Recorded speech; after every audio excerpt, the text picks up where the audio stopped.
Well, we're like 2 hours from closing, so we're pretty much just cleaning up. 17-year-old Erin Adams is a free spirit. Mostly here people listen to country, but I like post-hardcore. Erin is her own person, which is wonderful. She's a small town, but doesn't fit the small town mold. Hello. She used to be pretty reserved until she took a job here at the Hillside Perk in Culberson, Nebraska. I was just really shy and I didn't like talking to people or interacting with strangers, I guess. But now I run the window pretty much when I'm here. Okay, there's that. Now, Erin is one of the hardest workers here. A senior at Hitchcock County High School, she has big plans for next year. But today, it's about sweeping the entryway, doing dishes, and serving customers. I like to give back by making sure I do a good job. I remember that. Mom and Erin share a bond, a special connection. It started the day Erin was born. It's hard. I fought for 18 years to keep her alive. Erin Adams was born March 29th, 1996. And she was beautiful. She always was a beautiful little baby. And she had hair, which none of my other children had hair forever. And so she was kind of unique. Erin was a good baby, but she was quiet, almost too quiet. At 4 months, Tracy noticed she didn't have a lot of energy. Something was different about her second baby. She learned quite by accident Erin had a life-threatening heart condition. Well, I had called and asked because her fingers would be bluish, her knuckles, but you know, it was like, is it because she's cold or whatever? And they said bring her in, and when I brought her in, they just knew immediately. I hadn't noticed the change in her coloring because I was with her all the time. As soon as my doctor saw her, he knew immediately something was going on. Her pulmonary artery and her aorta are switched and come out of one chamber. She has 3 holes in her ventricular septum, so basically there is no septum. She has pulmonary atresia, so her pulmonary artery stops, it doesn't continue. Tracy had no idea what all that meant. She just knew it wasn't good. I didn't think there was any hope. I just, why are you bringing me the pacifier? I just really didn't think we'd take her home. Tracy cried, prayed, and searched for answers. She wanted to talk to someone who knew what she was going through, who knew about the surgeries ahead for Erin.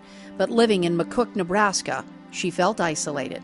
I'm one who I like to know what I'm dealing with, and I had no clue, had no idea what, is it fatal, is it not fatal, am I overreacting, am I underreacting?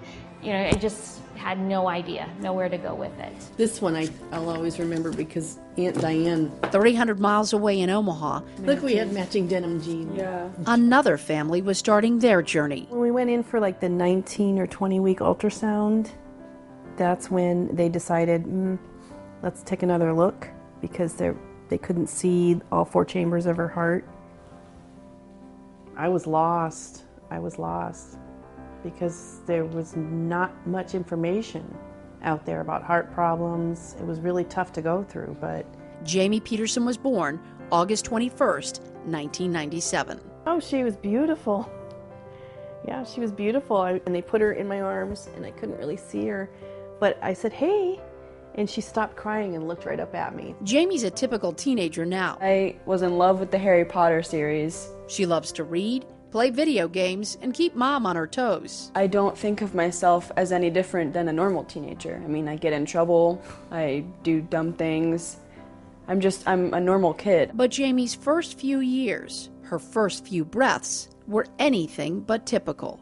I've asked my mom a few times, and she's kind of explained it to me, and I know a little bit, but I haven't memorized exactly like all the specific little details and everything that's wrong, because I kind of don't really like to see it that way. I mean, I have congenital heart disease, but I don't see it as something that hinders me from anything. It's scary because of all the tubes and everything, that the left ventricle was too small and her right ventricle was going to have to do the work.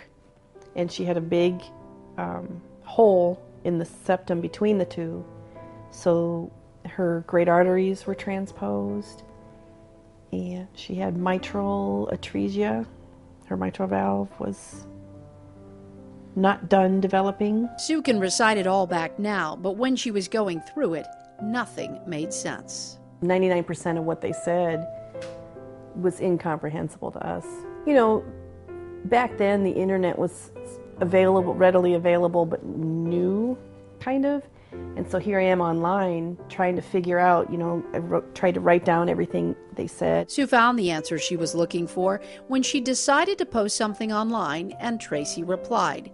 It was just two moms on opposite sides of the state, afraid of what the future might bring. The first 2 years of Aaron's life, that's all we did was live Aaron and wait for the other shoe to fall. I think I'm glad I don't remember that. Hoping someone, anyone, could fill them in on the struggles of a child with congenital heart defects. Little did they know what it would turn into. There was an online organization where it was like emails and things like that, and that's how I met Sue. I was just immediately relieved to know that there's a child who went through the same procedures and had similar defects, and who was fine and walking and getting into trouble. And Sue was a connection. I could see her, I could talk to her, it was real. And Sue felt the same way as I did, that we needed something that parents could talk to each other and someone closer to home that you could talk to and get support from or information from.